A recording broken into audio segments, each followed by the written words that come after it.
జై శ్రీరామ్. నమస్తే కర్నూలు ప్రజలారా, నేను నా friends last Sunday Beechpalli Anjaneya Swamy టెంపుల్కి వెళ్ళాం. ముందుగా మేము కృష్ణానదిలో స్నానాలు చేశాము.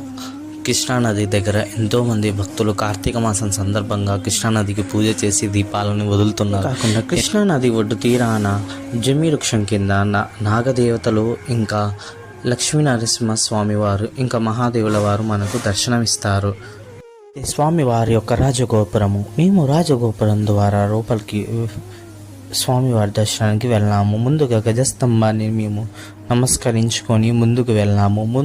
ముందుకు వెళ్ళగానే ఇంకొక ద్వారం ద్వారా మేము స్వామిని దర్శనం కోసం వెళ్ళాము. ముందుగా మేము అక్కడున్న మహాదేవుల వారిని ఇంకా పార్వతీదేవిని విఘ్నేశ్వరుని దర్శించుకొని స్వామివారి యొక్క దర్శనము చేసుకున్నాము. అంతేకాకుండా నేను, మన సబ్స్క్రైబర్స్, మన ఫ్యామిలీ, మన ఫ్రెండ్స్ అందరూ ఆనందంగా సంతోషంగా ఉండాలని స్వామివారిని కోరుకున్నాను. జై శ్రీ